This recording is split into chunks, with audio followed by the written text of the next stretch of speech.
we're just going to come on here and share some things about being present, about dealing with stuff that doesn't work, and how all of these things can help you activate your own internal healing mechanisms. So I'm going to bring Laura on the show, and we'll just go from there. You're here. Oh my God. Yay! I know. It's like giddy time. I mean, I don't know. Oh. Hi, Laura. I'm honestly thrilled to see your face and not a black screen or a swirly. Right. It was, it can be infuriating, right? Yeah. I mean, we started in April, had a snafu, worked it all out, tested early today. Yeah. And I don't know, there's these things on the internet that, you know what I realized today? It's exactly like the work I teach. It's an electronic trail that is like a habit. And the internet gets stuck and your tabs get stuck. And probably not everyone has as many tabs open as I do, but what happens is you say go, and it goes down the old path. Yeah. And in the in-between, when we weren't live, you shared with me how this whole situation sent you down an old path. So if you would like to introduce yourself. What am I happy to? Well, I'm Laura, not a tech wizard. And with, kudos to you, Laura. Thank you for having me on the healing path. It's, and I think it's just so perfect, right? The healing path, dancing with ease, as we both noticed what we were going through. And then even the title of the show, Become the Witness, right? And, okay, so just real quick, I'm founder of Cherish Your World. Passionately help people thrive in their space, in their hearts, in their lives, in their mind, in their souls. I love the world of healing and transformation. I see myself as a holistic transformational guide. Oh my goodness, right? And I'll share that what I noticed, like you shared, infuriating. And over on my end, it was really interesting because this time especially, maybe not so much the first time that we went down the cheese hole of all these tech glitches, I absolutely heard that very familiar voice in my mind that said, it's your fault. You did something wrong, meaning me, right? It's talking to me about me. And it's so old. I mean, talk about a very old, groove in my own mind that I now know it doesn't come in super loud now, but it pretty consistently, like something outside in a conversation or this tech glitch, something happens. That is my automatic go-to thought, one of them. and it's interesting because I now know that likely throughout my entire rest of my life, that thought will continue to show up. And what I notice, Laura, is my practice is just to notice it and not listen to it. Because when it's actually accurate, and like it's always something to consider, I suppose, right? Maybe I really did click the wrong button, but we were doing such a great, in this situation, we were doing such a great job in being in communication that I knew in my bones, like in my body, in my feet, and in different places, right? Inside myself, other than that voice voice wasn't accurate. And so often we have these thoughts that are they just fire automatically. And then the practice to not give them any credence, it's from long ago and far away. And it's just that sit almost like this. A switch that gets tripped. Yes. And the thing, and we laughed all the way through this. And Oh, hopefully yeah. anybody Very much so. trying to watch will be laughing also. Right. Oh, yeah. But the switch, when that switch gets tripped, Mm, and it's a habit of thinking, mhm. and I think what you said was really true. It gets stimulated. I think it gets stimulated by an emotional situation. Yeah, right. Well, And right. Well, and I went to a scared feeling in my body, right? Because of course that thought, they start to talk to each other, right? Like the scare, okay, it's not working, and then I notice my breath, right, and then I laugh, right, and then the thought, I must have done something wrong. I'm in trouble, and all the little machinations of that, then feed that fear sensation in my body, and being able to, again, that practice of going deeper than that, and getting, sitting with my, what I love calling my inner quiet Charlotte. At first I named this part of myself the inner fly on the wall, as the fly on the wall, for those of you not familiar with that expression, it basically means kind of an observer in a room. Like if I could be a fly on the wall and watch, what's happening in this situation, and just be curious and watch and observant. Or even Charlotte and Charlotte's Web. I think it came to me from Charlotte and Charlotte's Web, as she watched, Wilbur go through all his machinations and struggle and thinking he's going to die and wailing and gnashing. And she just is up there in the web, kind of like taking it all in and watching over him. Um, the deepening of that inner fly in the wall became what I call my inner quiet Charlotte. And from that deeper place of the witness, I could take deeper breaths and know that these body sensations of kind of that, the heart pounding, my breath coming in a little quicker, the thought getting a little bit louder, right, was actually not true. And then I know you had shared in your post, that moment of reframe or asking a question. And then for me, I just chose to go to my feet and feel my feet, and even lift my arms up. So well, I mean, I was off camera, but I don't mean even mind putting my arms up. But I know to do something in my body, even move in my body, to remind me that I'm present to this moment. We're working together. I'm actually safe. I'm incredibly safe. I'm like in this office, take in my surroundings, and remind my body and my mind that there's no threat. There's actually the worst thing that could happen was we'd have to reschedule.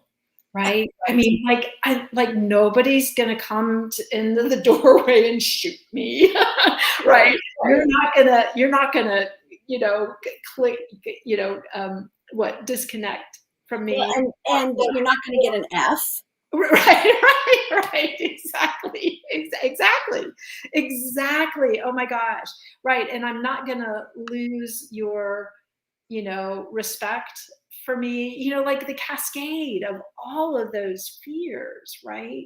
Which for me have a lot to do with connection, belonging, because that old feeling of, of a child being in trouble was very much about, oh my gosh, Video film. yeah, punishment and, disconnection and, crazy stuff that, did happening, but it's not happening now. This is 2022. I'm absolutely safe. So that work to reframe, even in the midst of a challenge, when any of us can go down that habituated pattern of, sinking into whatever you want to call that part of yourself, that hears the words coming out of your mouth, notices your body sensations, and so for some people, just noticing their body sensations can be helpful, because they're so, the mind can get really, really loud, and so kind of dropping into the body can be a helpful, different noticing, um, and then that flow, I love, right, the dancing with ease, because the healing path becomes one of reframing and readjusting to this moment with you right now, or even in the challenge of trying to sort out the tech. And, and there's a lot of, I don't know about you, Laura, but have you noticed that that trust, kind of like a patience and a trust, the process? I don't know. That sometimes helps me to feel calmer in my body. Um, I heard you say trust, and my internet breaking up or yours, but every once in a while I lose a couple of words. Okay. But it Yeah. is trust, like trusting your body. Yeah. Yeah, you're back now. I sometimes it just, Yeah. but trusting your body Yeah. and trusting the witness. It's like it's not disembodied. It's not disconnected. No. In truth, the fear, the panic, the oh no, oh my gosh, the old script that disembodies you. Yeah. The Exactly. the witness actually lets you sort of see all those feelings as if they were running by you on a screen or blowing by on the wind, and you're here and you're like, man, I had there was nothing I could do about that, and now what am I going to do? How am I going to respond? Am I going to throw myself on the floor and scream and yell and curse the internet and curse my software? And I've had days like that. Right. Oh, absolutely. Or am I going to say, okay, we have to be able to figure this out? Maybe it's not going to be the way we planned it. And I think that's one of the things humans really struggle with. Oh, isn't it? I have this plan, Yeah. and the plan is not playing out in my timeline. Like, like for younger people, like say women, I know kind of a lot of women who went through this. They want a career, they go to college, they plan this stuff, and they're doing that, and then they're like, and then I'm going to get married, and then I'm going to have kids, and so by 35 I'll be married, I'll have a house, I'll have a car, a nice husband, and 2 kids. Yeah. But Yeah. everything they did, like up until 29 or 30 or 32 or 33, was focused on something else. Mhm. So although they had this underlying expectation Yeah. of how things would look at a certain age, they weren't going in that direction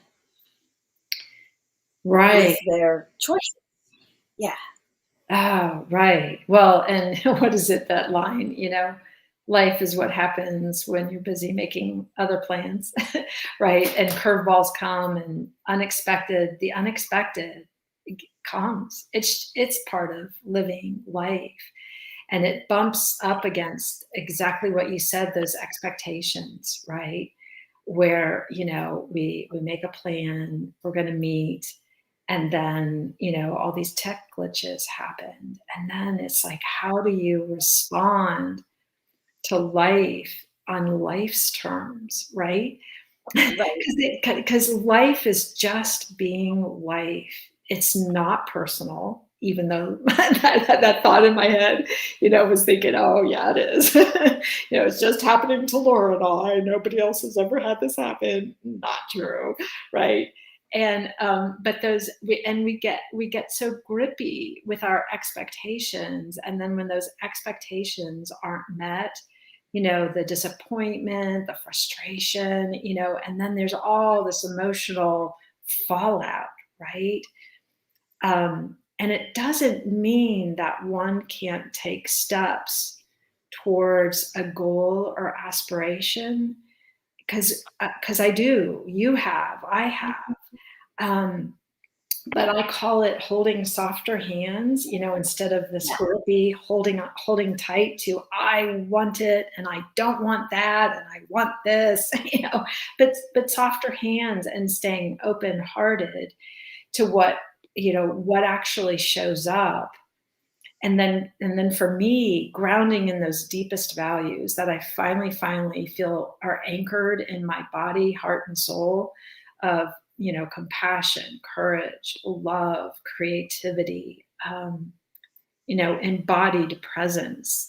I got wisdom.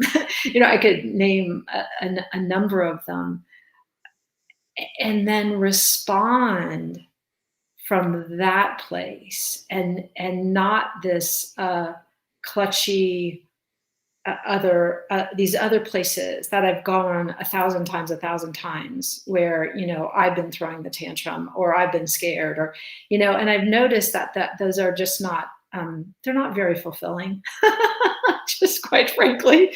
Plus I've also noticed that like those two places don't allow for a paying attention from a wider lens. Because when I drop into the inner fly on the wall, or inner quiet Charlotte, like and keep bringing myself back to that, or the witness, right? Wow, all of a sudden, the ideas come in that I hadn't even considered. Because when I'm all tight, wound up tight, it's hard to receive any other information, either in our environment or from other places, from energy fields. Or It's even your thoughts. blocks it, right? Don't you feel like sometimes in those energy, that amygdala space, right? We start to block out and can't see, hear, feel, other than our own angst. Yeah, Yeah. it's how I say it in my work is that tension anywhere is tension everywhere. Mm. Mm. And that's this gripping Mhm. makes your thoughts grip, and your ability to do creative problem solving is jammed up. And so this is why when we get stressed by something, if we go down the track of stress, we just start to hyperventilate, like you said. And so with less oxygen, you have less oxygen to the brain, you have less thoughts, you have less creative potential solutions. And and then what about this one? Then you realize you're on the bad track. Mm. And instead of just saying, "Oh, let me stop," which is tremendous, just stopping going is a huge success. But instead, even if we stop, then we start to beat ourselves up. How could I have done this again? I know this is an old thought pattern. I know I don't use it anymore. I know it's not that, and Which and is just another version of the same thing. so we're on this path, and now we just went over here to the side, but we stayed really just really close to this one. And Yeah. instead of like you said, when you come back to your inner witness, to what I call the ease in my system, Mm. Mm. Oh, I love that. I love. then you can, Oh, yeah, and that's what you do when you ground yourself in your body. You take a deeper breath, yeah. and that ease anywhere is ease everywhere. Oh, And then you can see something you couldn't see before. I mean, the simplest explanation is like when you lose your pen on your desk, right? You were just using it and you put it down and you can't find it, and the papers are flying and you're looking everywhere, And if I just like go get a drink of water and come back, there it is. It's laying on top. yeah. It's laying on top. Yeah. But this is how those old pathways are. They make us blind to what's right in front of us. Exactly. Exactly. Oh my gosh.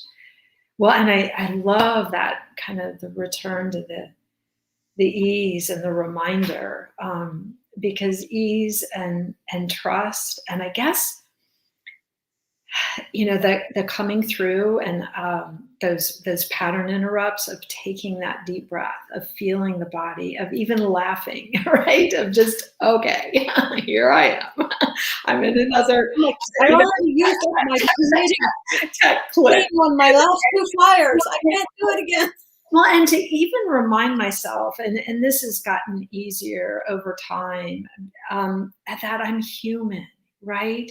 To do the mechanism, and maybe even a little bit of that self-judgment or whatever is so human. I don't know a human on the planet who doesn't do that some of the time. I think even the most, positive and loving and genuinely kind people occasionally have a thought in their mind like, wow, maybe I shouldn't have said that. And that wasn't so good. And why did I say that? And, but then they take that deep breath and go, oh, wait, I'm human. Like to just, and I even now have a practice, and this helps me put ease in my body, of literally pouring love and compassion to all those what are often younger parts of myself that got formed way back long ago, right? These like neuro pathways of the fight, flight, even the freeze, right? Of just, kind of clutching there and not knowing what to do, the deer in the headlights that I can so easily do in a second. Uh-oh, Laura, I lost you. Are you still there?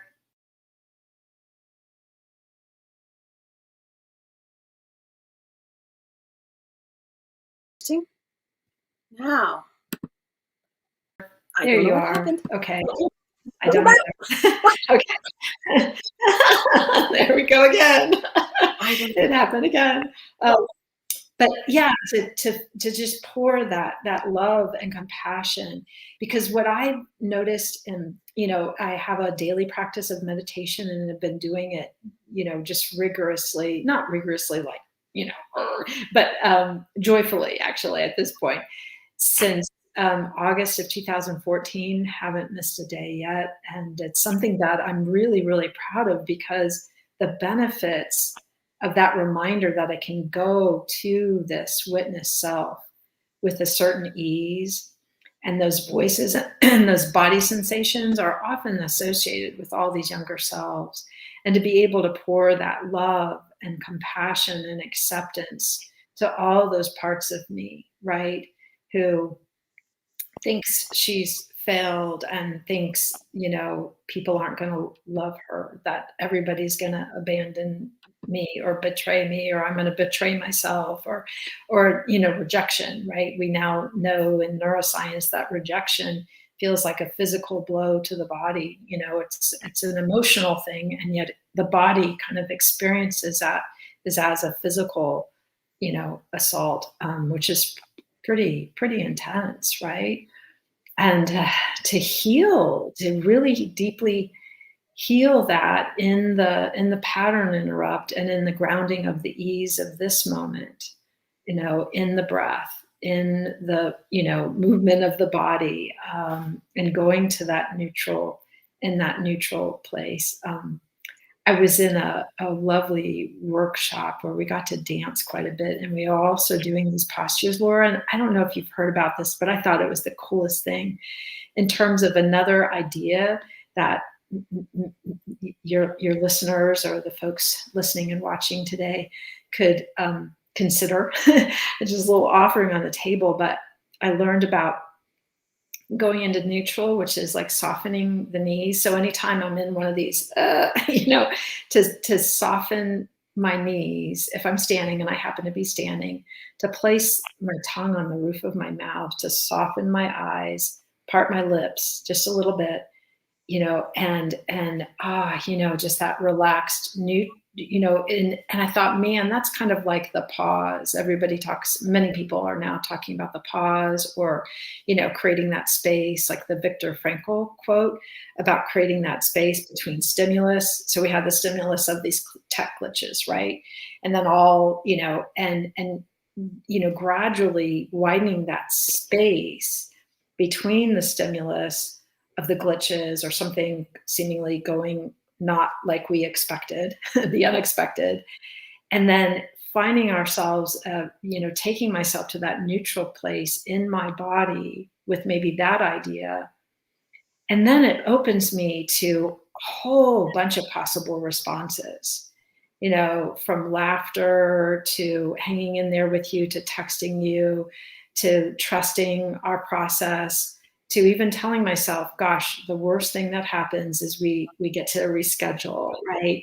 And to not have all of those other fears run the show, because now my body is calmed down, and the tongue on the roof of the mouth is actually a way to send a signal to the brain, because when babies are feeding, they're in a very calm, they're in their I think it's the parasympathetic nervous system, right? And that mimics what happens when a baby is nursing. So the tongue, plus when my tongue is on the roof of my mouth, I'm less likely to have it flap out some words that I just can't take back into my mouth, right? So there's always that benefit of, oh, stick your tongue on your mouth, on the roof of your mouth, and that way, hurtful words won't come out of me. And certainly that's happened in the past, and that hasn't been aligned with those deep values that I was talking about earlier, right? And maybe, for you being the dancer and stuff, having that ease and flow is a huge value for you, right? To have that embodied, oh, well, let's let's dance with this. My partner just went all the way over here. Well, okay, that means I get to, scoot this And way, and we have like a three-way. It's the technology and you and I, and so it's like a three-way dance that was going on, and to sink into the ease. I really love that so much. it's a vague concept generally, but what it does is, like you said, when you come back to yourself and you stop the shall we call it historical frenzy. That's great. I love that. Yes, yes. Then we have access to our full problem solving selves, whether it's a physical solution or a mental solution Yeah. or laughing, and an emotional solution. And one of the things I often think is, okay, well, we scheduled this for 3 and we didn't come on until 3:21 or whatever.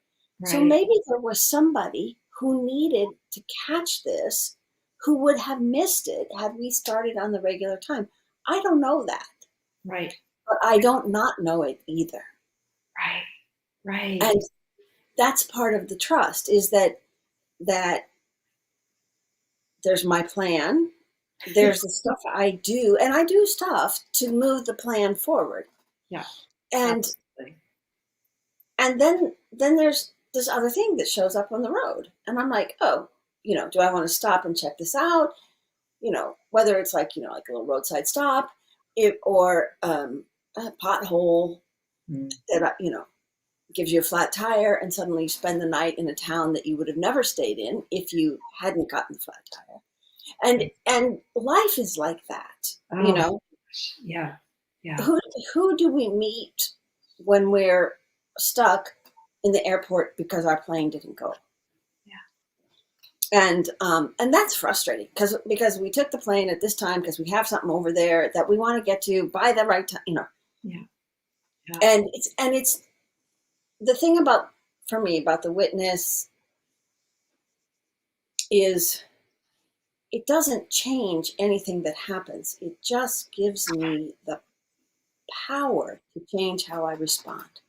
Oh, completely, completely. And, and being able to respond with humor, with compassion, with love, with even the acknowledgement of, oh my gosh, I am with gratitude, even, right?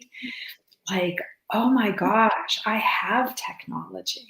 Like, there's a Yeah, lot of you people can that use it. don't even have technology to, have this conversation. And so the fact that technology glitched, or you have a car that, bumped into the pothole, or that you had the ability and, dare I say, privilege of flying on an airplane, right? Or the means to do so, to get to another place that you want to go to. Like, wow, that's just, and to step back and have that immense gratitude for the big small things, that even when things go not quite as planned, or in the ways that we wouldn't prefer, there's a richness and that larger reframe and a context that we can come from and go, wow, but I'm alive and I'm here. And and it could have been so much worse. Or I mean, like the thousand reframes that have me at least back in that place of awe and gratitude for this amazing life that I get to live. And you're exactly right. Like the example of, the airport or whatever, who do you get to meet? What conversation gets to take place? You have no idea, right? That the very next person you talk to could be an individual who shares an idea with you, or a book they read, or a song they listened to, that you're like, wow, I never knew about that. I hadn't thought about that this way. Or it's just a really loving person who might see and have compassion for the shared, not ideal situation you're in. And you get laughing about, okay, here we both are, and plane got delayed, and, but, where are you headed, and who are you hoping to see? And, right.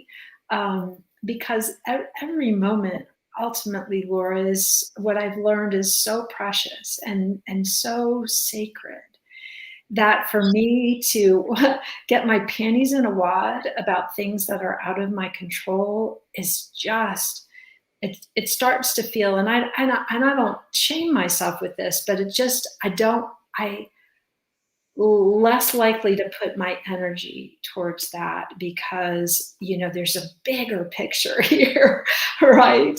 And there's something, it's almost like there's something more important than my fears or angst, or not quite getting my way at the exact time that I wanted to get my way. And you're exactly right. There could be somebody who for whatever reason, they got delayed and wanted very much to be on with us at 4 o'clock. And they're so relieved, like, oh, great, Laura and Laura are I on made it. it. I made it. It's like, yay, I didn't miss anything, And so I've learned to have a great deal of compassion for the glitchiness, and because at the end of the day, I feel so much better. It's an easier, it's a easier, more fulfilling way to navigate life, um, with that ease, that humor, that lightheartedness, the compassion, the gentleness, even, right? For whatever Right. comes our way, I can respond with love. What I often ask myself, I don't know about you, but I often ask myself, what would love do now? What would love say now? Maybe love would just be silent, maybe, but what would love do now? And some people are faith-based, so they may say to themselves, gosh, I really want to emulate some of these spiritual, folk. What would those individuals do or say right now? And that becomes an inspiring way to live your life. And then sit and listen for what the answer to that question might be. It's just and it's what you talked about. It's a practice. It's Oh, a journey. yeah. It's not a difficult practice. It's an awareness practice. Yeah. A, a Yeah. choice to pay attention, Yeah.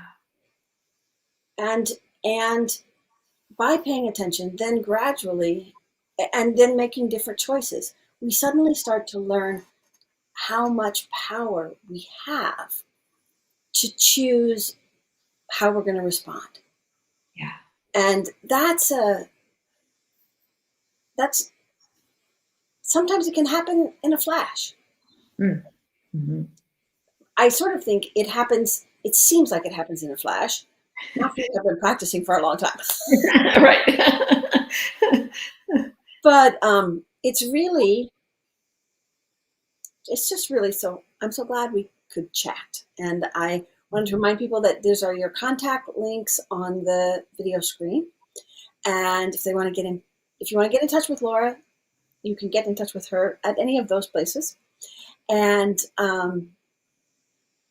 learn more about how you can start to become a witness in your own life in a way that brings more centeredness, more peace, and more ease into your relationships, into your conversations, into your interactions with technology. Yep. That one too. Yes. And if you have any questions, just pop them under one of these recordings, and we will get back to you and happily continue the conversation in other channels that are maybe a little more clear. No,